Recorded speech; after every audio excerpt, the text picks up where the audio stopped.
I could hear everything. Every word, every laugh, every whispered confession. But I couldn't move. Couldn't speak. Couldn't even blink to show them I was still here, still aware, still very much alive inside this body they declared dead.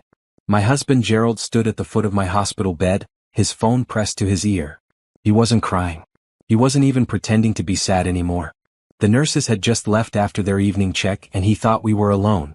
Yeah, the cheapest casket they have, he said into the phone, his voice flat and businesslike.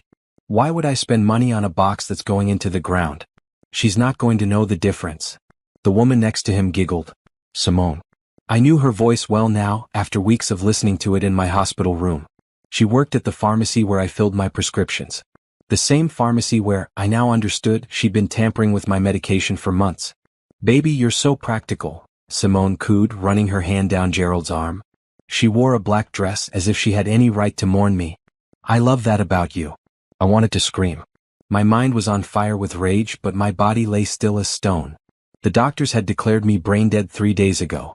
Locked-in syndrome, they'd called it initially, but then they'd changed their diagnosis. Too much brain damage, they said.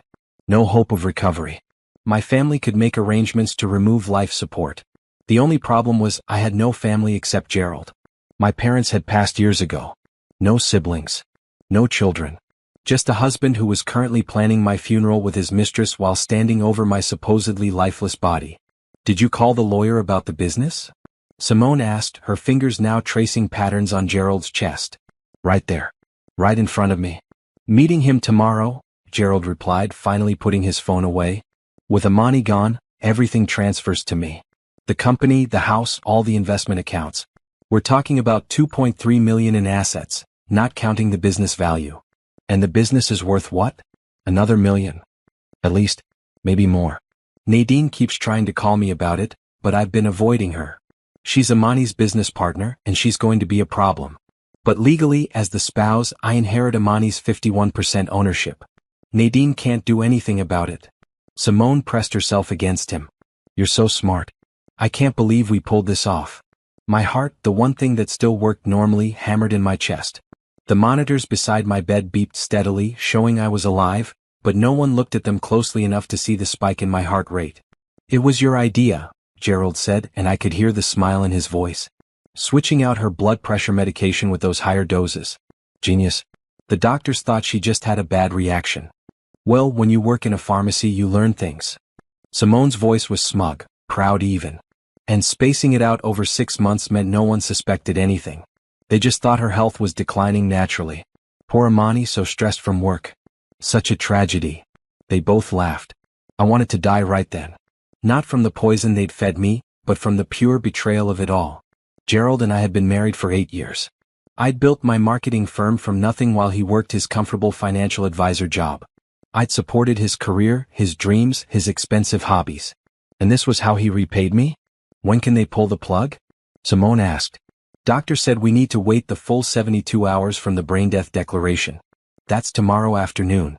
Then they'll remove the ventilator and let nature take its course. Gerald moved closer to my bed and I felt his hand on my arm. His touch made my skin crawl internally, though externally I remained perfectly still. Shouldn't take long after that. Maybe a few hours. And then we can be together. Finally. Simone joined him at my bedside. No more sneaking around. No more pretending. We should probably look sad at the funeral, Gerald said thoughtfully. At least for appearances. Her business associates will be there. Of course. I'll wear black, cry a little. Play the supportive friend who just happened to be there for you in your time of grief. Simone's voice dripped with false sympathy, the same tone she'd probably use at my funeral. How long do you think we should wait before going public with our relationship? 6 months, maybe? Long enough to be respectful, short enough that we can start enjoying the money. They continued talking, planning out their future with my money in my house, running my company. Every word was another knife in my chest, but I absorbed it all. Memorized every detail. Stored every confession in the prison of my mind. Because something was happening. Something I hadn't told anyone because I couldn't. But over the past few days I'd felt tiny changes. A tingle in my fingertip. A sensation in my toes. The doctors said it was impossible, that brain-dead patients didn't recover. But I wasn't brain-dead. I was trapped and I was fighting my way out. A nurse entered the room and Gerald and Simone immediately separated, rearranging their faces into expressions of sorrow. "How is she?" Gerald asked, his voice now heavy with false grief. "No change, I'm afraid," the nurse said gently, checking my monitors. "Are you holding up okay, Mr. Brooks?" "It's hard," Gerald said, and I heard him sniffle. "We had so many plans. So many dreams. Liar. Murderer. And you must be the friend from the pharmacy?" the nurse asked Simone. "Yes, I filled Amani's prescriptions. We became close over the past year. I just wanted to be here for Gerald during this difficult time." Simone's voice was soft, caring. "If I hadn't known the truth, even I might have believed her." "That's very kind of you," the nurse said. "I'll give you both some privacy." After she left, Gerald whispered, "We need to be more careful. Can't have anyone suspicious." "Relax," Simone whispered back. "Everyone thinks she had a stroke. No one's looking for anything else. By this time next week, she'll be buried and we'll be free." Free. They thought they'd be free. They stayed another hour, discussing funeral flowers, the guest list, and which of my jewelry Simone wanted. Then they left, Gerald promising to return in the morning for the final consultation with the doctors. Alone in my room, with only the sound of machines keeping me company, I focused every ounce of my consciousness on my body. My finger had moved yesterday. Just a millimeter, but it had moved. Today I would try again. I had 24 hours before they removed life support. 24 hours to find a way to signal someone, anyone, that I was still here. That I could hear. That I knew what they'd done. 24 hours to survive. And if I did survive, Gerald and Simone would learn that killing Amani Brooks was the biggest mistake they'd ever made. Because the boss wasn't dead. The boss was just getting started. Day 4 of being brain dead, and Gerald brought Simone to my room again. They'd grown bolder, more careless. This time, they didn't even wait for the nurses to leave completely before dropping their grief act. "The lawyer says we need to wait another week before we can access the main accounts," Gerald complained, slumping into the chair beside my bed. He wore a red polo shirt today, looking more like he was heading to a golf course than visiting his dying wife. "Something about probate procedures." "What about the business accounts?" Simone asked. She'd abandoned the black dress for a bright green sundress, apparently deciding she didn't need to maintain appearances anymore. "Those are trickier. Nadine has co-signing authority on most of them. I'm trying to get the lawyers to override that, but it's taking time." I listened, filing away every detail. Nadine. My business partner and friend. She tried to visit me twice, but Gerald had turned her away both times, claiming I needed rest. The nurses had believed him. After all, he was my devoted husband, and Nadine was just a business associate. But I knew Nadine. She wouldn't give up that easily. "I still don't understand why you had to give her so much control over the company," Gerald said, his tone accusatory, as if I could respond. "If you just made me a co-owner like I asked, we wouldn't have this problem." "She probably didn't trust you," Simone said with a laugh. "Smart woman. Too bad she couldn't see what was really coming." A new nurse entered, someone I hadn't seen before. Young, fresh-faced, with kind eyes. She checked my vitals with gentle hands. "Any change?" Gerald asked, his voice carefully concerned. "Actually, yes," the nurse said, and my internal alarm bells rang. Had she noticed something? "Her heart rate has been slightly elevated the past few days. Not dangerously so, but enough that Dr. Stevens wants to run some additional tests." My heart rate. Of course. Every time Gerald and Simone came in and talked about killing me, my heart betrayed my rage. I needed to control it better, but how could I when they stood there discussing my murder like it was a business transaction? "What kind of tests?" Gerald asked sharply. "Just routine. Making sure there's no infection or other complications." The nurse smiled at him. "Try not to worry, Mr. Brooks. We're taking good care of her." After the nurse left, Gerald turned to Simone with narrowed eyes. "We need to move faster. If they start running tests, they might find the medication in her system." "Relax. We used her own prescription. Even if they find elevated levels, they'll just think she took too much by mistake. Remember, her medical records show she was forgetful lately." Simone moved closer to him. "You made sure to tell all her doctors she was having memory problems, right?" "Of course. I've been building that narrative for months. Everyone thinks she was declining mentally before the stroke. I hadn't been forgetful. I'd been poisoned. The dizziness, the confusion, the memory gaps that had started 6 months ago, they'd all been symptoms of whatever Simone was putting in my medication. And Gerald had been there, documenting my decline, making sure everyone saw me at my worst. "Still," Gerald said, "we should probably have them remove life support sooner rather than later." I'll talk to Dr. Stevens tomorrow about moving up the timeline. Good idea. The sooner she's gone, the sooner we can start our real life together. They left after another hour of discussing my funeral arrangements. I learned that Gerald had opted for cremation. Cheaper than burial, he'd said. And it would destroy any evidence, I thought. Over the next 3 weeks, I existed in this strange purgatory.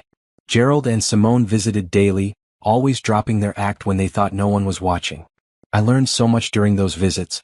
I learned that Gerald had been skimming money from our joint accounts for over a year. I learned that Simone had a criminal record for prescription fraud from 5 years ago, something Gerald had helped her hide. I learned that they'd planned this from the moment they met at a company Christmas party I'd hosted. But I also learned something else. I was getting stronger. By day 7, I could move my right index finger consistently. By day 12, I could wiggle my toes. By day 15, I regained control of my eyelids, though I kept them closed whenever Gerald was in the room. The medical staff remained convinced I was brain dead. Dr. Stevens, my primary physician, had examined me multiple times and found no signs of consciousness. The elevated heart rate was attributed to stress on my system. But on day 17 something changed. A new doctor appeared in my room. I heard him introduce himself to the nurse as Dr. Harrison Patterson, a neurologist who just joined the hospital staff. He was reviewing all the critical cases, he explained, just to make sure nothing had been missed. Brain death is final, I heard the nurse tell him. Dr. Stevens was very thorough. I'm sure he was, Dr. Patterson replied. His voice was measured, thoughtful. But I like to see for myself. Do you mind if I run a few tests? Of course not, doctor. I felt his hands on my head, professional and careful. He checked my reflexes, shone lights in my eyes, performed all the standard neurological tests. I remained perfectly still, unsure if I should try to signal him or wait. Then he did something unexpected. He leaned close to my ear and whispered, so quietly that the nurse couldn't have heard, "If you can hear me, try to flutter your eyelids." Just a tiny movement. My heart rate jumped. He noticed immediately. Interesting, he said louder now. Her heart rate responds to stimuli. That's unusual for brain death. The monitors have been showing some reactivity, the nurse admitted. But Dr. Stevens said it's just autonomic responses. Perhaps. I'd like to schedule an EEG. There are some newer tests for detecting minimal consciousness that I think would be valuable here. I wanted to cry with relief, but tears were beyond my current abilities. This doctor suspected something. He was giving me a chance. Over the next week, Dr. Patterson visited me 3 times. Each time Gerald wasn't there. Each time Dr. Patterson would whisper questions and watch my monitors, tracking the tiny responses my body couldn't help but give. By day 24, I could control my eyelids enough to blink. Dr. Patterson noticed on day 25. Blink once for yes, twice for no, he whispered during an early morning visit when even the nurses were scarce. Can you hear me? I blinked once. Just once. But it was enough. His sharp intake of breath told me he understood. Can you move anything else? 1 blink. Your hands? 1 blink. I'm going to help you, he promised. But I need to be careful. Do you know who did this to you? 1 blink. Is it someone in this hospital? 2 blinks. Someone close to you? 1 blink. Then, gathering all my strength, I managed to move my right index finger, pointing it toward the door where Gerald always stood. Dr. Patterson followed my gesture. Your husband? 1 blink. And there's a woman who visits with him. Is she involved too? 1 blink. Okay, Dr. Patterson said softly. Okay. I need you to trust me.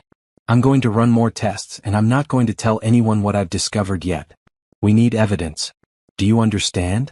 1 blink. This is going to take time, but I promise you we're going to get justice. Can you hold on a little longer?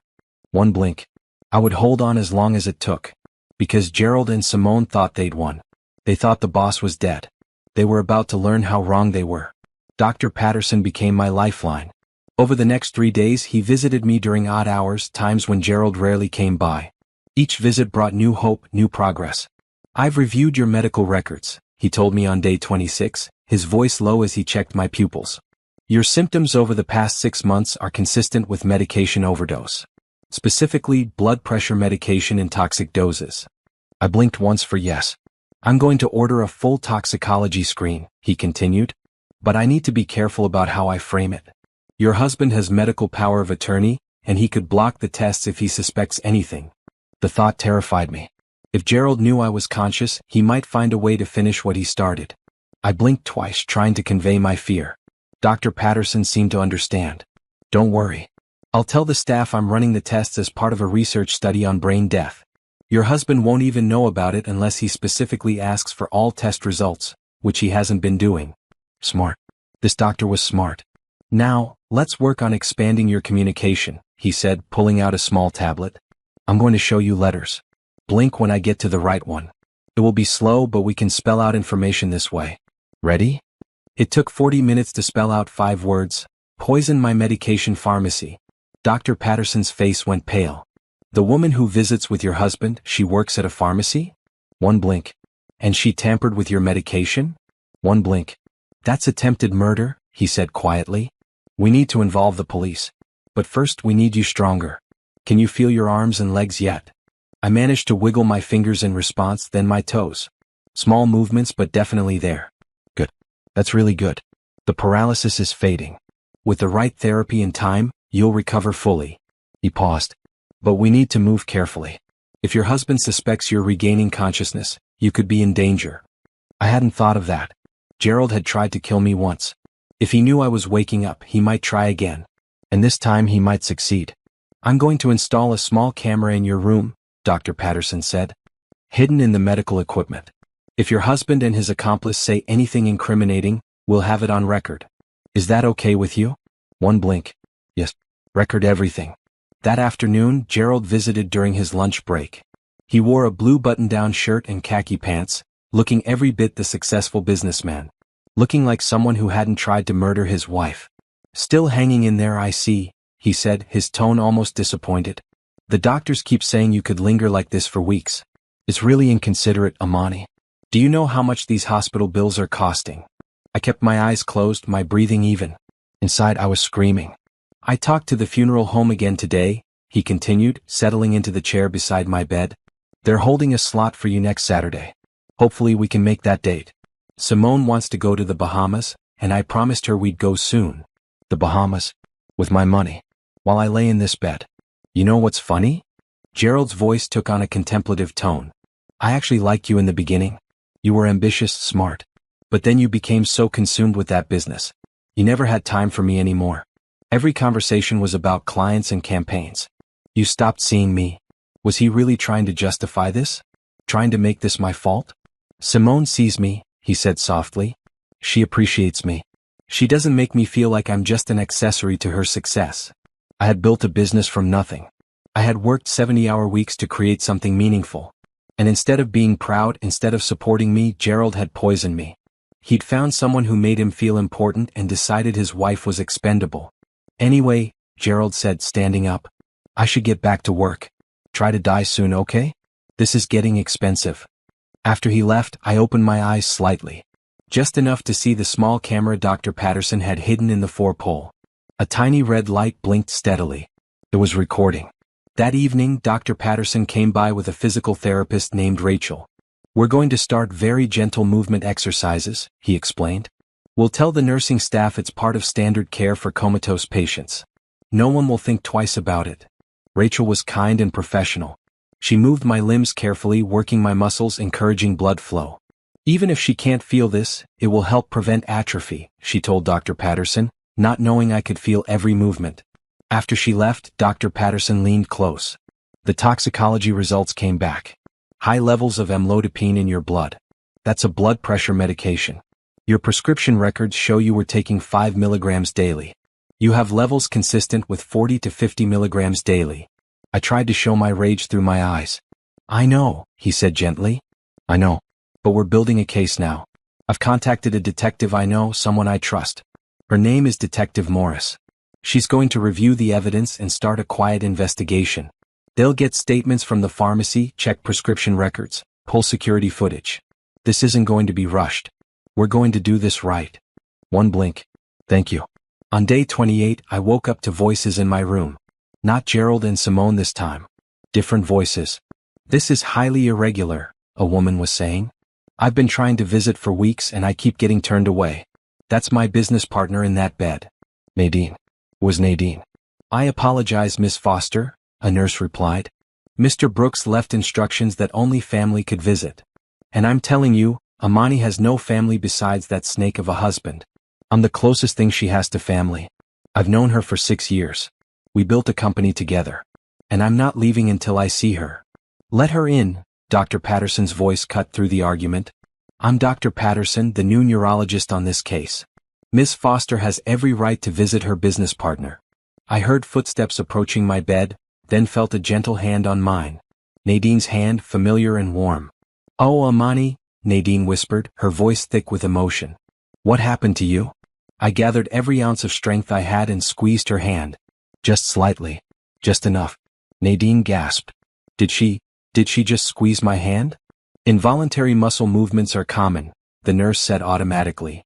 No, Nadine insisted. That was deliberate. Amani, if you can hear me, squeeze again. I squeezed again. She's in there, Nadine said urgently. She's conscious. Why are the doctors saying she's brain dead when she's clearly responding? Miss Foster, Dr. Patterson said carefully, could you step into the hallway with me for a moment? I felt Nadine's hand leave mine, heard their footsteps retreat. Dr. Patterson was going to tell her. He was going to bring her into the circle of people who knew the truth. And with Nadine's help, with her business acumen and her fierce loyalty, we were going to take Gerald down. The boss was breathing. The boss was thinking. The boss was planning. And Gerald had no idea what was coming. Nadine became my second lifeline. After Dr. Patterson explained everything to her in the hallway, she'd nearly stormed back into my room ready to call the police immediately. Dr. Patterson had to physically stop her. We need irrefutable evidence, I heard him tell her through the partially open door. If we move too soon, a good lawyer might get them off. We need confessions, documentation, witnesses. We need a case so tight they can't wriggle out of it. That monster tried to kill her. Nadine's voice shook with rage. He's been blocking me from seeing her, from accessing company accounts. I knew something was wrong, but I thought he was just being a controlling jerk, not a murderer. What do you mean about the accounts?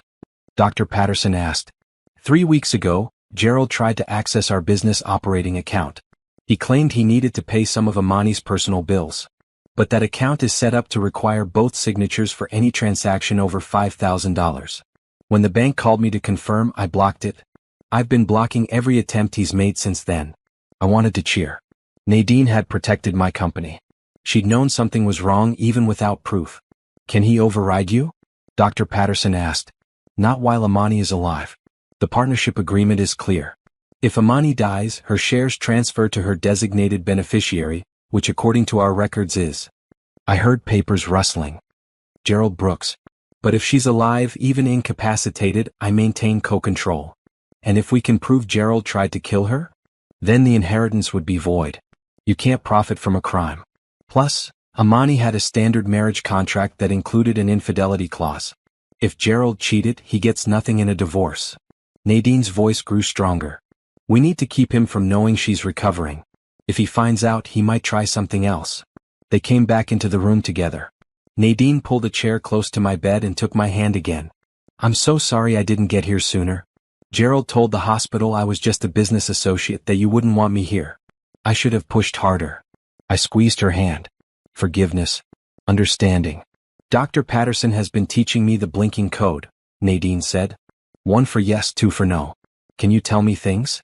1 blink. Okay, let's start simple. Did Gerald do this to you? 1 blink. And the woman, Simone? She helped. 1 blink. Do you know how they did it? 1 blink. Dr. Patterson stepped forward with his tablet. We can spell things out, but it takes time. Amani, do you feel strong enough to try communicating more detailed information? 1 blink. I had to. Every piece of information could help convict them. Over the next 2 hours, I painstakingly spelled out everything. How I'd started feeling dizzy and confused 6 months ago. How Gerald had insisted on picking up my prescriptions himself. How Simone had suddenly become friendly with me at the pharmacy, always making sure to personally fill my medications. How the symptoms had grown worse until the day I'd collapsed at home and Gerald had called 911, playing the concerned husband perfectly. This is gold, Nadine said, furiously taking notes. This is all evidence. The pharmacy will have records of who filled your prescriptions. There will be security footage. This is traceable. I've already contacted Detective Morris, Dr. Patterson added. She's pulling records now. But the confessions we've recorded in this room are our strongest evidence. Gerald and Simone have said things that directly implicate them in attempted murder and fraud. Show me the recordings, Nadine demanded. Dr. Patterson pulled out his phone and played some of the footage. Even I hadn't seen it yet, but hearing it played back made it real in a way it hadn't been before. The cheapest casket they have. Why would I spend money on a box that's going into the ground? Switching out her blood pressure medication with those higher doses. Genius. No more sneaking around. No more pretending. Nadine's face went through a range of emotions: shock, disgust, and finally cold fury. That's enough to arrest them right now. We could arrest them, Dr. Patterson agreed. But I want to wait until Amani is strong enough to testify. Until she can sit up in court and tell her story herself. The impact of a victim returning from the dead to confront their killers? That's unbeatable. How long? Nadine asked. I'm making progress, Dr. Patterson said. With intensive physical therapy, maybe 2 weeks until she can speak clearly. Maybe 3 until she can sit up without support. I can wait 3 weeks, Nadine said grimly. In the meantime, I'm documenting every illegal thing Gerald tries to do with company assets. I've already got 5 attempted fraudulent transactions. By the time we're done, he won't just go to prison for attempted murder. He'll go for fraud, forgery, and every other financial crime we can pin on him. I squeezed her hand in gratitude. Over the next 5 days, my small hospital room became command central for building the case against Gerald. Nadine visited every day, always during times when Gerald wasn't there. Dr. Patterson continued his physical therapy, and slowly, agonizingly, I regained more control over my body. By day 31 I could move both my hands fully. By day 33 I could turn my head. By day 35 I whispered my first word, water. The nurse on duty nearly dropped the cup she was holding. Dr. Patterson had to quickly explain that sometimes comatose patients showed brief moments of responsiveness before fading again. The nurse bought it, but we all knew the truth. I was coming back. On day 37, Detective Morris finally came to visit. She was a tall woman in her 40s, with sharp eyes and a no-nonsense demeanor. She listened to the recordings, reviewed my Blink communications with Dr. Patterson, and examined all the evidence. This is one of the most clear-cut attempted murder cases I've ever seen, she said finally. They're going to prison. Both of them. The question is, do we arrest them now or do we wait? We wait, I whispered, my voice raspy and weak but unmistakably present. I want to see their faces. Detective Morris smiled. It wasn't a kind smile. It was the smile of someone who understood justice. Then we wait. But Ms. Brooks, I need you to stay safe. If they suspect anything, I'll keep her safe, Dr. Patterson promised. And the moment she's ready, we'll bring them in. Make it good, Detective Morris said. These two deserve the shock of their lives. The next day Gerald came by with Simone. They'd grown lazy about hiding their relationship now. They walked in holding hands, only separating when they heard the nurse outside. Still here, Gerald sighed, looking at me with obvious frustration. It's been over a month. The hospital is talking about moving her to a long-term care facility. That's going to cost even more. Can't you just refuse treatment? Simone asked. Like, sign something that says you don't want to pay for her care anymore? I looked into it. Apparently it's complicated. Something about quality of life assessments and ethics committees. They're making me jump through hoops. Well, jump faster, Simone snapped. I'm tired of sneaking around. I want to move into that house. I want to wear her jewelry. I want what we earned. They thought they'd earned my life.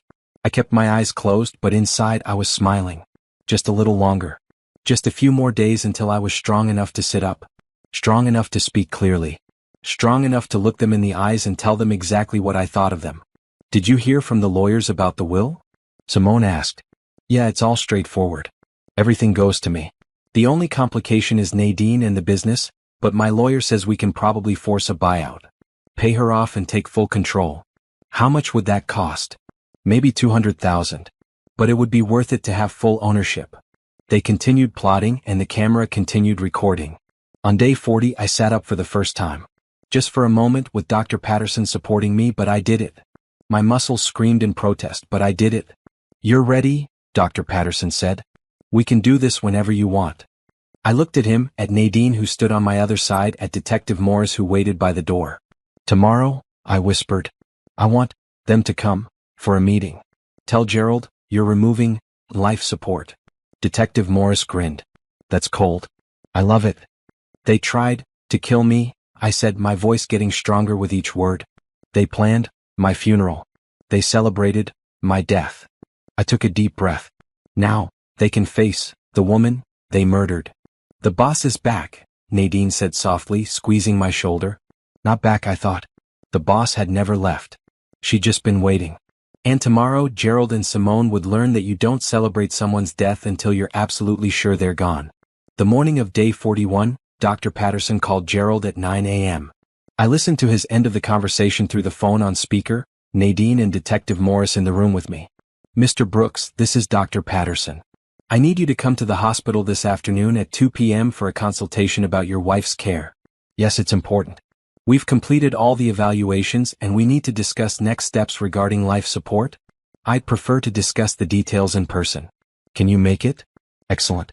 See you at 2. He hung up and looked at me. How do you feel? I was sitting up in bed now, wearing a bright red hospital gown that Nadine had brought me. My voice was still raspy but growing stronger by the hour. I feel ready to watch their world end. You're scary, Nadine said with admiration. I love it. Detective Morris had 2 officers stationed outside my room, out of sight but close enough to respond instantly. Once they're in the room and you've confronted them, I'll come in with the arrest warrant. We'll take them into custody immediately. I want to record everything, I said. I want to see their faces when they realize I'm alive. Already set up, Dr. Patterson confirmed, pointing to 3 different camera angles he'd positioned in the room. We'll capture every moment. The next few hours crawled by. Nadine helped me practice speaking, making sure my voice would hold up for the confrontation. Dr. Patterson ran through the medical documentation one more time, ensuring every piece of evidence was in order. At 1:55 p.m., I heard Gerald's voice in the hallway. And Simone was with him. Should only take a few minutes, Gerald was saying. The doctor probably wants my signature on something. Then we can grab lunch at that place you like. They rounded the corner into my room, Gerald in a maroon suit and Simone in a bright blue dress. They were both looking at their phones, not paying attention. Mr. Brooks, Dr. Patterson said formally. Thank you for coming. Please have a seat. Gerald looked up, noticed Nadine standing in the corner and frowned. What's she doing here? Miss Foster is Ms. Brooks' business partner and has a right to be present for medical decisions, Dr. Patterson said calmly. Since when? Gerald demanded. But he sat down anyway, Simone taking the chair next to him. They still hadn't looked at the bed. Hadn't noticed that I wasn't lying down. We've completed our assessment of your wife's condition, Dr. Patterson began. And we've come to some conclusions. Finally, Gerald muttered. So we can proceed with removing life support? Actually, I said, my voice cutting through the room like a knife, we can't. Gerald's head snapped toward me so fast I thought he might get whiplash. Simone's mouth fell open in a perfect O of shock. I was sitting up fully now, supported by pillows, very much alive and very much aware. I smiled at them. It wasn't a nice smile. Hello, Gerald. Hello, Simone. Surprise. The color drained from Gerald's face. Simone made a small choking sound. How, you're brain dead, Gerald stammered. The doctor said. The doctor said I had locked-in syndrome, I corrected, my voice steady despite weeks of disuse. I could hear everything. Every word. Every plan.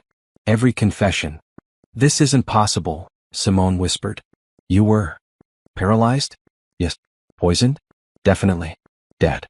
I leaned forward slightly. Not even close.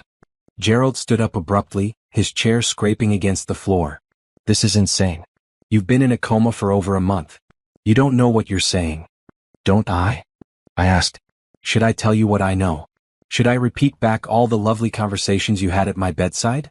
Like when you discussed buying the cheapest casket. Or when Simone described how she'd been switching out my blood pressure medication at the pharmacy for 6 months. Simone went white. We never said. You did, Nadine spoke up from the corner, holding up a tablet. We have recordings. Hours of them. You two standing right there, planning Amani's funeral, discussing how to steal her money, laughing about how easy it was to poison her.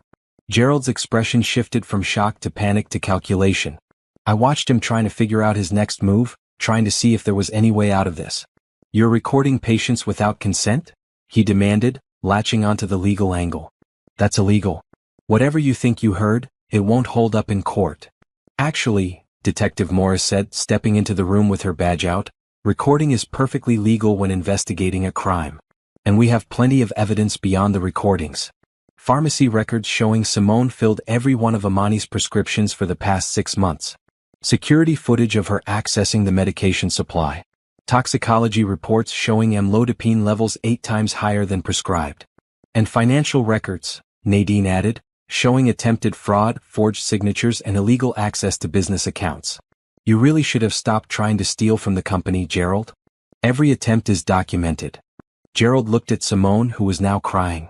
Not tears of remorse, I noticed. Tears of panic. She'd been caught and she knew it. Gerald Brooks, Simone Lewis, Detective Morris said officially, you're both under arrest for attempted murder, fraud, forgery and conspiracy to commit murder. You have the right to remain silent. This is wrong, Gerald said, but his voice lacked conviction. Amani, we can talk about this. We can work this out. I looked at him. Really looked at him. This man I'd married, trusted, built a life with. This man who'd poisoned me slowly for months, who'd stood over my bed planning my funeral, who'd celebrated my death before it even happened. No, I said simply. We can't work this out. You tried to kill me, Gerald. You tried to steal everything I built. And now you're going to prison. Amani, please, he tried again.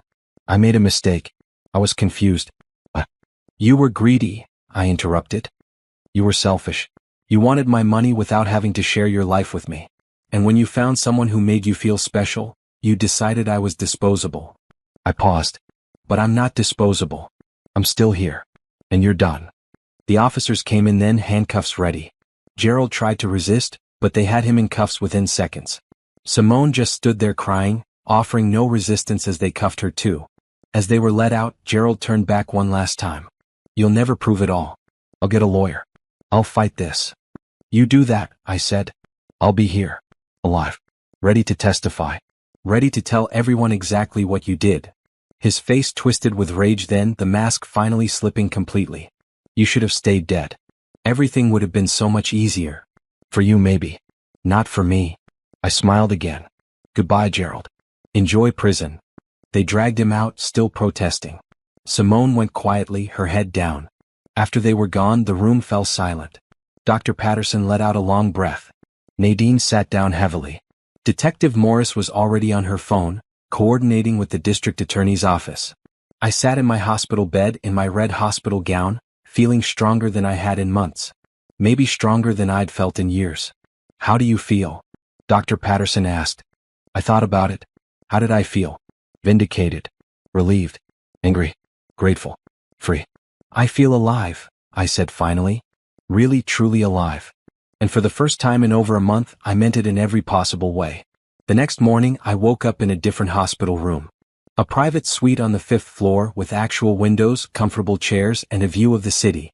Dr. Patterson had arranged the transfer after Gerald's arrest, saying I deserved some comfort after everything I'd been through. Nadine was already there, sitting in the corner with her laptop, working. She looked up when she heard me stirring. Good morning, Sleeping Beauty, she said with a grin. How are you feeling? Sore, I admitted, trying to sit up. My muscles still protested any movement, weeks of paralysis having taken their toll. But good. Really good. Detective Morris called this morning. Gerald and Simone were formally charged. Their bail hearing is tomorrow. The prosecutor is pushing for them to be held without bail given the attempted murder charges. I nodded, absorbing this information. It was really happening. They were facing justice. I brought you some real clothes, Nadine continued, gesturing to a bag on the chair. I figured you might want to wear something other than hospital gowns for your physical therapy sessions. Physical therapy. Right. Dr. Patterson had explained that I'd need intensive therapy to regain full strength and coordination. Weeks, maybe months of work to get back to where I'd been. Thank you, I said quietly. For everything. For not giving up when Gerald blocked your visits. For protecting the company. For being here. Nadine's expression softened. You're my best friend, Amani. Your family. I knew something was wrong. I just didn't know how wrong. She paused. I'm so sorry I didn't figure it out sooner. You couldn't have known. Even I didn't know until it was too late. I looked at her seriously. But you saved the company. If you hadn't blocked those transactions, Gerald would have stolen everything. Speaking of the company, Nadine said, pulling up something on her laptop, we need to talk about business. I've been running things solo for over a month, and we have some decisions to make. For the next hour, Nadine filled me in on everything. Our 3 biggest clients had been concerned about my absence, but Nadine had managed them well, assuring them the company was stable. We'd actually landed 2 new accounts during my hospitalization, both mid-sized businesses looking for fresh marketing strategies. You did all this without me? I asked, impressed. I had to. I knew you'd come back, and I wanted to make sure you had a company to come back to. Nadine hesitated. But Amani, I need to tell you something. Gerald did manage to access one account before I could block him. The Emergency Operating Fund. He withdrew $40,000 3 weeks ago. My jaw tightened. Can we get it back? The lawyers say yes, eventually. Since it was fraudulent and part of the criminal case, the courts will likely order restitution. But it might take time. We'll survive, I said. What's our current operating balance? Healthy. About $200,000 across all accounts. Plus, the new clients are bringing in another $50,000 over the next quarter. We're stable, Amani. We're more than stable. Relief washed over me. My company, the business I'd built from nothing, was safe. Gerald hadn't managed to destroy it. A knock on the door interrupted us. Dr. Patterson entered, followed by a woman in exercise clothes carrying a large therapy bag. Good morning, Amani, Dr. Patterson said cheerfully. This is Rachel Chen, our head physical therapist. She's going to be working with you daily to rebuild your strength. We met before, Rachel said with a warm smile, but you were unconscious at the time. Ready to get started? The next 3 hours were grueling. Rachel put me through a series of exercises designed to rebuild my muscle strength and coordination. Simple things that should have been easy: raising my arms, flexing my legs, sitting without support. Everything was harder than it should have been, and I found myself frustrated by my body's limitations. You're doing great, Rachel assured me as I struggled to hold a sitting position for more than 2 minutes. Muscle atrophy from prolonged bed rest is completely normal. We'll get you back to full strength. It just takes time. How much time? I asked, slightly out of breath. Everyone's different. But based on your progress so far, I'd say 6 to 8 weeks of intensive therapy to regain full mobility. Maybe 3 months to be back to your pre-hospitalization strength. 3 months. It felt like forever. But it was better than the alternative. Better than being dead, which was what Gerald had planned for me. After Rachel left, I was exhausted. Nadine helped me change into real clothes, a comfortable green tracksuit that felt like luxury after weeks in hospital gowns. Just the act of wearing my own clothes made me feel more human, more like myself. That afternoon I had another visitor. Detective Morris came by with updates on the case. The bail hearing went as expected, she said, settling into one of the comfortable chairs. Judge denied bail for both of them. The prosecutor argued their flight risks with access to significant funds, and given the severity of the charges, the judge agreed. They'll remain in custody until trial. When's the trial? Probably 4 to 6 months out. These things take time. But the prosecutor is confident. Between the recordings, the toxicology reports, the pharmacy records, and your testimony, it's an airtight case. And the other charges? The fraud. Also solid. Nadine's documentation of Gerald's attempted theft from the business accounts is thorough. We're also investigating Simone's background more carefully. Turns out she has a prior conviction for prescription fraud from 5 years ago. She did 6 months in county jail, then was supposed to be on probation that included not working in pharmacies. She violated her probation by getting the job where she met you. So she'll face additional charges for that? Oh yes. Her sentence is going to be hefty. Detective Morris looked at me carefully. How are you doing, Amani? Really? I thought about the question. How was I? Physically weak but getting stronger. Emotionally, that was harder to define. I'm angry, I said finally, and hurt, and betrayed. But I'm also grateful. Grateful to be alive. Grateful for the people who saved me. I paused. And I'm determined. Determined to recover, to get my life back, to move forward. That's a good attitude, Detective Morris said. And perfectly normal. You've been through trauma. Don't be surprised if you have complicated feelings about all this for a while. After she left, I sat by the window looking out at the city. Somewhere out there was my house, my office, my life. A life Gerald had tried to steal. But I was still here. I'd survived. And I was going to do more than just survive. I was going to thrive. Over the next week, I fell into a routine. Physical therapy every morning, working on strengthening exercises and coordination. Business calls with Nadine in the afternoons, slowly getting back up to speed on company operations. Visits from Dr. Patterson to monitor my medical progress. and quiet evenings thinking about what came next. By day 50, I could walk short distances with a walker. By day 53, I could shower by myself. Small victories, but they felt monumental. And each day I got stronger. Each day I reclaimed more of myself. Each day I proved that Gerald had failed. He tried to kill me, tried to erase me, tried to take everything I'd built. But the boss was still here. The boss was recovering. And the boss had plans. Day 56 marked exactly 8 weeks since the day I'd collapsed. 8 weeks since Gerald had called 911, playing the panicked husband while secretly hoping I'd die in the ambulance. 8 weeks since my nightmare had begun. But today was different. Today I was going home. "You're sure you're ready for this?" Dr. Patterson asked as he signed my discharge papers. "You can stay a few more days if you need to. There's no rush." "I'm ready," I assured him. I was walking without assistance now, my strength mostly returned. My voice was back to normal. I'd even started working remotely for the company, taking conference calls from my hospital room. I need to see my house, sleep in my own bed. I need to start rebuilding my real life. "Fair enough. But I want you continuing physical therapy 3 times a week. And if you experience any symptoms, dizziness, confusion, anything unusual, you call me immediately." "I will. I promise." Nadine arrived to pick me up in her car, bringing a change of clothes, a comfortable red sweater and jeans. Real clothes, not hospital wear. I dressed carefully, savoring each small action that had been impossible 2 months ago. As we drove through the city toward my house, I watched the familiar streets pass by. I missed this. The normal world, the ordinary life that Gerald had tried to take from me. "Are you sure you want to go back to the house?" Nadine asked carefully. "You could stay with me for a while. Or we could find you a new place." I thought about this. The house I'd shared with Gerald held complicated memories now. But it was my house. I'd bought it before we got married, paid the mortgage with my money. Gerald's name was on the deed only because I'd added him after the wedding. "It's my home," I said firmly. "I'm not letting him take that from me too. Besides, legally it's mine now." The lawyers confirmed that. He can't profit from his crimes, which means he has no claim to any marital assets. We pulled up to the house, a beautiful craftsman-style home in a quiet neighborhood. I'd always loved this house. Looking at it now, I felt a surge of possessiveness. This was mine. I'd earned it. I kept it. Nadine helped me carry my few belongings inside. The house was exactly as I'd left it, but also completely different. Now I knew what had happened here. Gerald poisoning my coffee every morning, increasing my medication doses, planning my death in the kitchen where we used to cook together. "Do you want to change anything?" Nadine asked, watching my face. "Redecorate? Sage the place?" I laughed. "Maybe. Eventually. Right now, I just want to rest in my own space." That evening, after Nadine left with promises to check on me tomorrow, I walked through the house alone.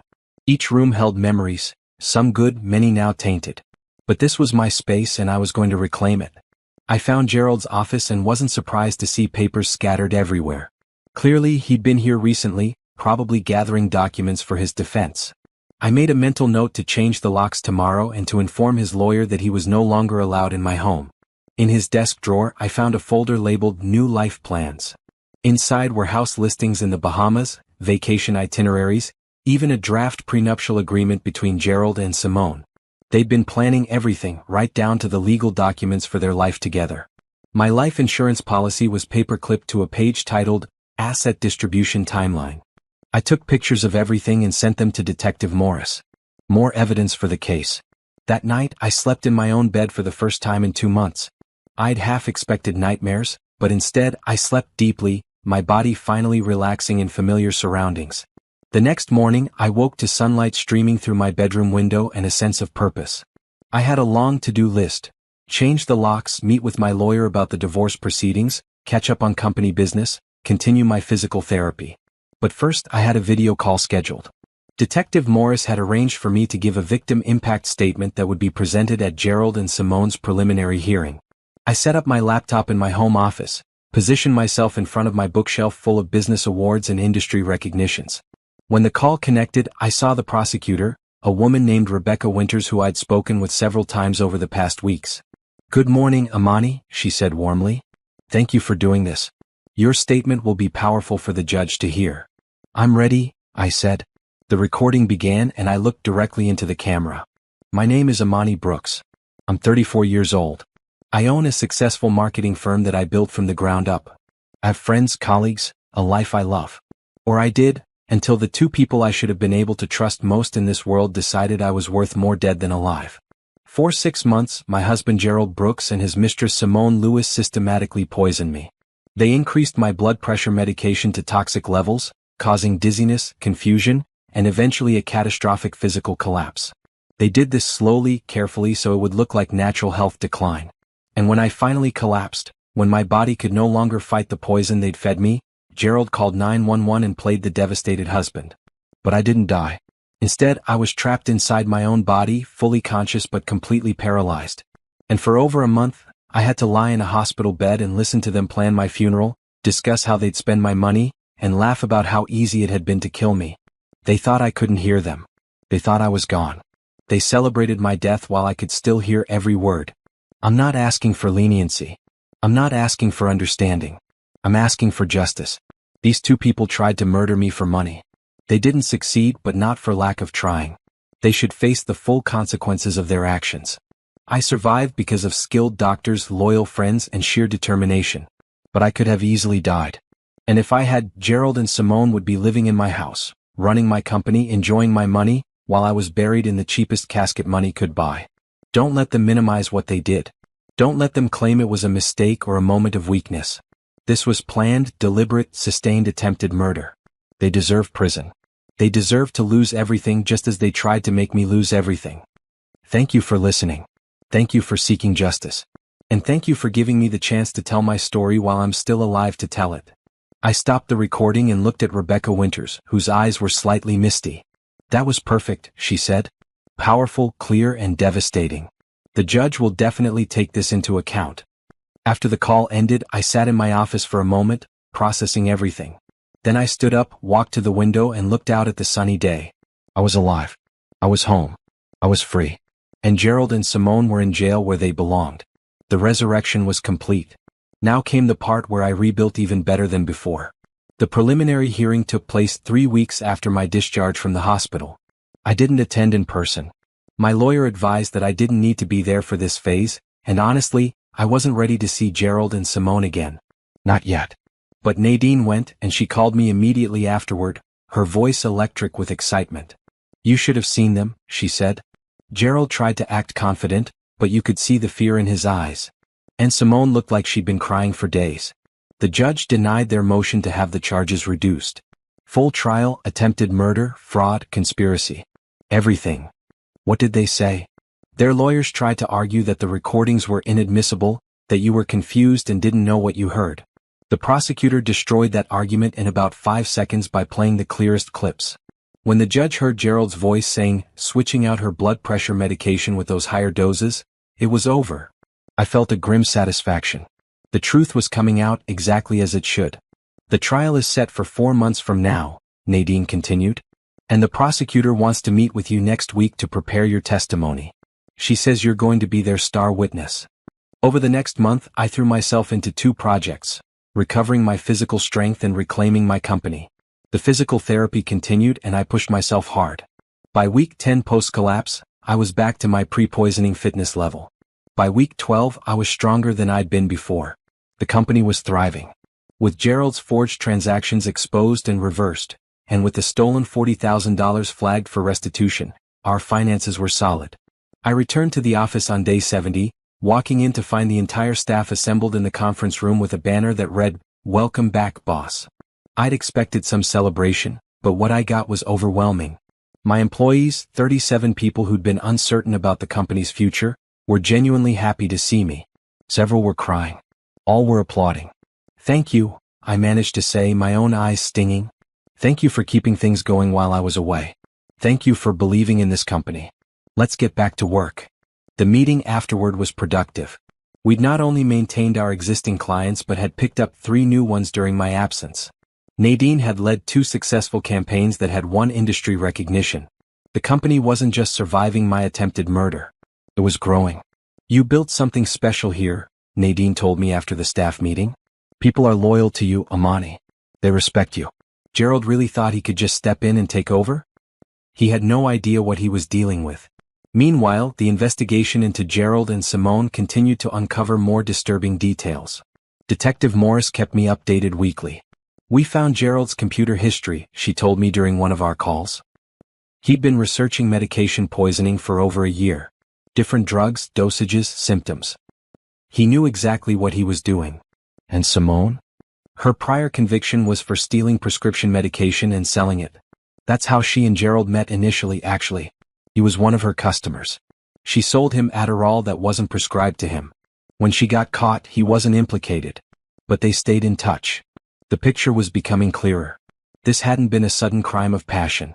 This had been a long-planned execution, with both of them bringing their own particular skills to the murder plot.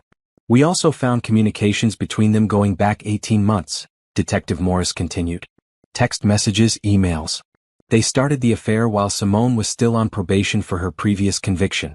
And they started planning your murder about 6 months later. Why? I asked, though I thought I knew the answer.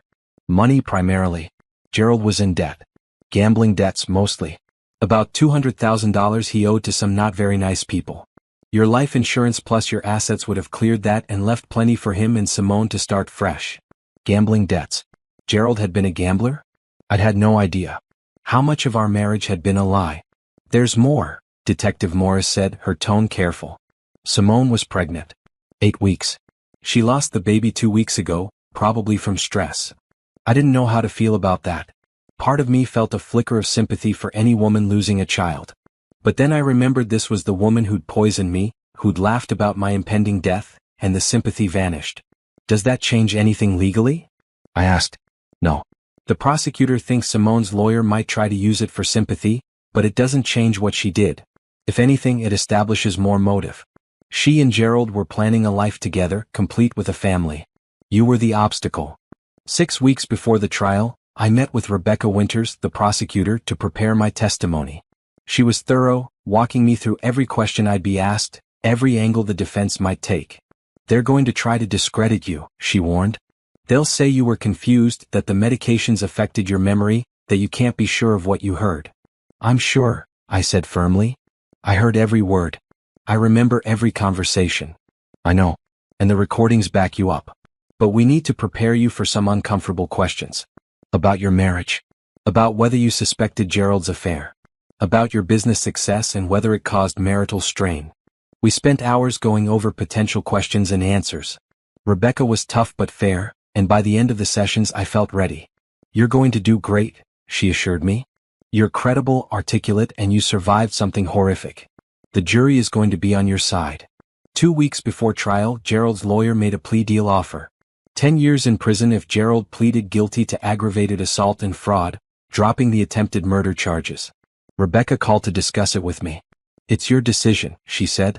We can take it to trial and likely get a conviction on all charges, which could mean 15 to 20 years. But there's always risk with trials. A plea deal is guaranteed. I thought about it for exactly 5 seconds. No. I want a trial. I want a jury to hear what he did. I want it on record that he tried to murder me. Aggravated assault doesn't capture what actually happened. Are you sure? You'll have to testify. You'll have to relive everything in front of a courtroom. I'm sure. Let's go to trial. Gerald's lawyer also approached me directly, asking if I'd be willing to drop the civil suit against Gerald if he pleaded guilty. I'd filed for divorce and a civil suit claiming damages for the attempted murder, the stolen money, and emotional distress. Absolutely not, I told my lawyer. He tried to kill me. He's going to pay in every way possible. Criminal court, civil court, divorce court. All of it. Simone's lawyer tried a different approach, asking if I'd be willing to speak to Simone directly. Apparently she wanted to apologize. No, I said simply. I don't want her apology. I want her in prison. As the trial date approached, I felt surprisingly calm. I'd been through the worst already. I'd been paralyzed, trapped, helpless. I'd listened to the people who tried to kill me celebrate my death. I'd fought my way back from the edge of oblivion. Testifying in court? That would be easy by comparison. The night before the trial began, I stood in my home office, looking at my reflection in the window. I'd bought a new suit for court testimony, a sharp blue blazer with matching pants. Professional, powerful, alive. Tomorrow I'd face Gerald and Simone again. Tomorrow I'd tell my story to a jury. Tomorrow I'd make sure they paid for what they'd done. The boss was ready. And this time justice would be served. The courtroom was smaller than I expected, but packed with people. Media had shown up in force, this case having attracted significant attention. A business owner poisoned by her husband and his mistress, only to wake up and catch them? It was the kind of story that captured headlines. I sat in the witness waiting room with Nadine and my lawyer. Rebecca Winters came in periodically to update me on the proceedings. Jury selection had taken 2 days. Opening arguments were today. "You're up this afternoon," Rebecca told me. "We're putting you on the stand first. Starting strong with your testimony." When my name was finally called, I walked into the courtroom with my head high. I wore my blue suit, my hair pulled back professionally, looking every inch the successful businesswoman I was. Gerald sat at the defense table with his lawyer. He'd lost weight in jail, looked older, diminished. When I walked in, his eyes met mine for a moment, then slid away. He couldn't hold my gaze. Simone sat at a separate defense table with her own lawyer. She was crying softly, dabbing at her eyes with a tissue. Playing the victim already. I was sworn in and took my seat. The courtroom was silent, all eyes on me. Rebecca approached with a kind smile. "Please state your name for the record." "Amani Brooks." "Ms. Brooks, can you tell the jury what you do for a living?" "I own and operate a marketing firm called Visionary Solutions. We handle brand development and campaign strategies for mid-sized businesses." "How long have you owned this company?" 7 years. I built it from the ground up, starting with just myself and 1 employee. We now have 37 staff members and annual revenues of approximately $3 million. I saw several jury members sit up straighter, impressed. "And you were married to the defendant, Gerald Brooks?" "Yes. For 8 years." "Can you tell the jury what happened approximately 4 months ago?" I took a breath and began. I told them everything. The dizziness that started 6 months before my collapse. The confusion and memory problems. How Gerald had insisted on picking up all my medications himself. How I trusted him completely. Then I told them about the day I collapsed. I was at home working in my office. I just had my morning coffee, which Gerald had made for me. Within an hour, I felt extremely dizzy. I tried to stand up and my legs wouldn't work properly. I remember falling and then Gerald was there, calling 911, sounding panicked. What happened next? I woke up in the hospital but I couldn't move. I couldn't speak. I couldn't even open my eyes. But I could hear everything. I watched the jury lean forward. They were engaged, listening intently. The doctors declared me brain dead. They told my husband I would never wake up. But I was awake. I was aware. I was trapped in my body, listening to everyone around me.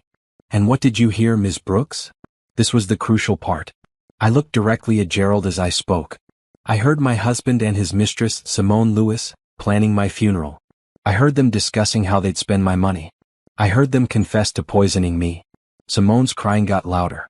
Her lawyer touched her arm, trying to quiet her. "Can you tell the jury specifically what you heard?" Gerald said, switching out her blood pressure medication with those higher doses was genius. Simone replied that working at a pharmacy meant she learned things. They discussed buying the cheapest casket because I wouldn't know the difference. They planned a vacation to the Bahamas. They talked about how easy it had been to kill me. Several jury members looked disgusted. One woman shook her head slightly. "And you were conscious during all of this? You could hear and understand what was being said?" "Yes. Every word." For over a month, I lay in that hospital bed, aware but unable to move or communicate, while they stood over me planning their life together with my money. "How did you eventually communicate what had happened?" A neurologist, Dr. Harrison Patterson, ran additional tests. He suspected I might be conscious and developed a system where I could communicate by blinking. Once he confirmed I was aware, he contacted the police and we began gathering evidence. Rebecca walked me through the rest. The recordings, the toxicology tests, the investigation. I testified for 3 hours, answering every question calmly and clearly. When it was time for cross-examination, Gerald's lawyer tried to poke holes in my story. "Isn't it true, Ms. Brooks, that you and your husband had been having marital problems?" "No. I wasn't aware of any problems until I discovered he was trying to kill me." "But you were very focused on your career, weren't you? Working long hours?" "I ran a successful business. That required dedication. But it didn't give my husband permission to poison me." The lawyer tried several more angles, suggesting I'd been confused, that my memory was unreliable, that I'd misunderstood what I heard. But Rebecca had prepared me well, and I held firm on every point. "I know what I heard," I said repeatedly. "I was paralyzed, not brain dead. My mind was completely clear." After I testified, Rebecca called Dr. Patterson. He explained the medical details, the toxicology results showing medication levels 8 times higher than prescribed, the physical evidence of systematic poisoning. Then came Nadine, who testified about Gerald's attempts to steal from the company, the forged signatures, the fraudulent transactions. Detective Morris testified about the investigation, the recordings, the evidence trail. The trial lasted 2 weeks. Gerald and Simone's lawyers tried everything. They argued the recordings were taken without consent. The judge ruled them admissible. They claimed I'd misunderstood what I heard. The recordings proved otherwise. They tried to paint Gerald as a concerned husband making difficult decisions. The gambling debts and affair destroyed that narrative. Neither Gerald nor Simone testified in their own defense. Their lawyers said it was because they'd be cross-examined about elements that weren't relevant to the case, but everyone knew the real reason. They couldn't take the stand without incriminating themselves further. In his closing argument, Gerald's lawyer made one last desperate attempt. This was a failing marriage. My client made mistakes, yes. But attempted murder? That's a stretch. At worst, this was negligence, not malicious intent. Rebecca destroyed that in her closing. The defendant and his mistress discussed their victim's funeral while she lay helpless in a hospital bed. They laughed about how easy it had been to kill her. They planned vacations with her money. This wasn't negligence. This was premeditated attempted murder, and they deserved to be held accountable. The jury deliberated for 6 hours. When they came back, I was in the courtroom, Nadine beside me, ready for the verdict. On the charge of attempted murder in the first degree, how do you find? Guilty. On the charge of conspiracy to commit murder, how do you find? Guilty. On the charge of fraud, how do you find? Guilty. Guilty on all counts. Both Gerald and Simone. Simone broke down completely, sobbing. Gerald sat stone-faced, but I saw his hands shaking. The judge set sentencing for 2 weeks later. Maximum penalties: 15 years for attempted murder, additional years for the fraud and conspiracy charges. I walked out of that courtroom feeling lighter than I had in months. Justice had been served. 2 weeks later, at sentencing, I was allowed to give another victim impact statement. This time, I did it in person, standing at a podium facing Gerald and Simone. "You tried to erase me," I said, my voice steady. "You tried to make me disappear so you could take everything I'd worked for. But I'm still here. I survived. And I'm stronger than I was before, while you're going to prison for a very long time." The judge sentenced Gerald to 16 years. Simone got 15 years with additional violations for her probation breach. As they were led away in handcuffs, Gerald looked at me one last time. I smiled at him. Not a cruel smile. Just a simple acknowledgement that I'd won. The boss had reclaimed her kingdom. And it felt perfect. 6 months after the trial, I stood in my new office, looking out at the city skyline. Not my old office, the one I'd built the first time. A new office in a better building with more space and better views. Visionary Solutions had expanded dramatically. The publicity from the trial, while uncomfortable, had brought attention to the company. We'd been flooded with inquiries, new clients wanting to work with the businesswoman who'd survived attempted murder and come back stronger. I'd hired 10 new employees. We'd landed contracts with 3 major corporations. Revenue projections for the year were at $5 million, nearly double last year. "You ready for this?" Nadine asked, poking her head into my office. Today was the ribbon-cutting ceremony for our new space, a celebration of how far we'd come. "More than ready," I said, adjusting my red blazer. I'd developed a fondness for bright colors since my recovery. Red, green, blue, vibrant shades that declared I was alive and unafraid. The ceremony was exactly what I needed. Employees, clients, and even some media gathered to celebrate not just the new office, but the company's resilience. I gave a short speech about overcoming adversity, about the power of loyal teams, about building something that couldn't be destroyed by one person's betrayal. "This company survived because of all of you," I told the assembled crowd. "Because you believed in what we were building. Thank you for that belief. Thank you for your loyalty. Now let's go show the world what we can do." The divorce from Gerald had been finalized 3 months ago. I got everything: the house, the investments, all marital assets. Gerald's portion was forfeited due to his criminal conviction. The civil suit had also been settled in my favor, awarding me $400,000 in damages, though I'd likely never see that money. Gerald had nothing left. I'd redecorated the house, transforming it from a space of betrayal into something fresh and new. New paint, new furniture, new memories. It was my sanctuary now, not tainted by Gerald's presence. I'd also started traveling, something I'd always meant to do but never found time for. I'd spent 2 weeks in Italy exploring Rome and Florence. A week in Japan experiencing Tokyo's energy. Another week hiking through New Zealand's mountains. Each trip was a reclamation of my life, proof that I was free and alive and able to experience the world on my own terms. My health had fully recovered. Dr. Patterson had cleared me months ago, confirming no lasting damage from the poisoning. I was back to my regular exercise routine, actually stronger and healthier than before. "You've made a remarkable recovery," he told me at my final appointment. "Physically and, it seems, emotionally as well." "I had a lot of motivation," I'd replied. "Living well is the best revenge." I'd also become an advocate for medical rights and domestic abuse awareness. I'd given several interviews about my experience, always emphasizing that poisoning was more common than people realized, that trusting someone didn't mean ignoring warning signs.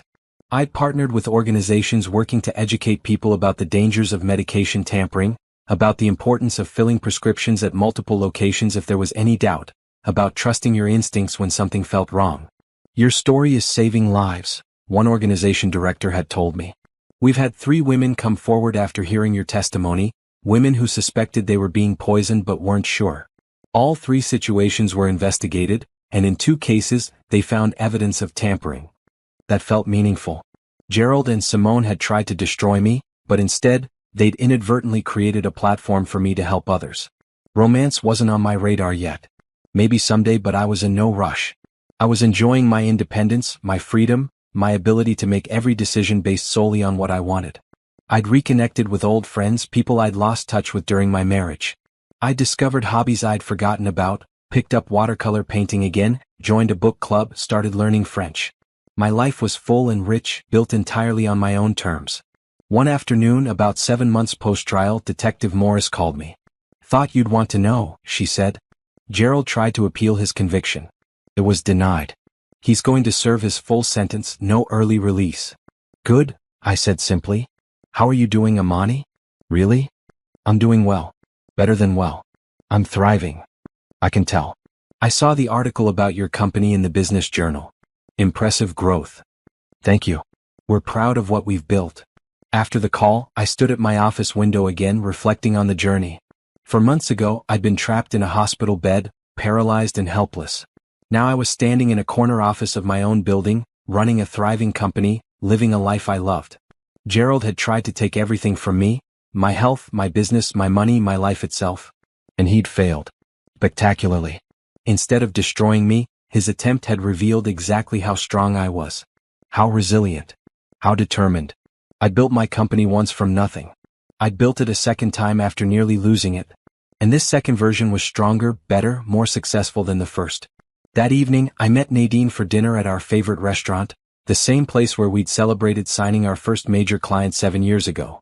"To surviving," Nadine said, raising her glass. "To thriving," I corrected, clinking my glass against hers. We talked about upcoming projects, expansion plans, dreams for the future. We laughed about office gossip, debated marketing strategies, planned a team retreat for next quarter. Normal things. Wonderful, ordinary things. As I drove home that night, I thought about what the judge had said at sentencing. "You tried to silence a powerful woman. Instead, you made her voice stronger." She'd been right. My voice was stronger now. My purpose was clearer. My life was more intentional. Gerald and Simone were in prison, their lives effectively over. Meanwhile, I was free, successful, and genuinely happy. I'd won. Not just in court but in life. The boss had died according to their plans. But the boss had come back. And this time she was unstoppable. I pulled into my driveway, looked at my beautiful house, my home that I'd reclaimed and transformed, and smiled. This was my empire. Built twice. Stronger than ever. And nobody was ever going to take it from me again.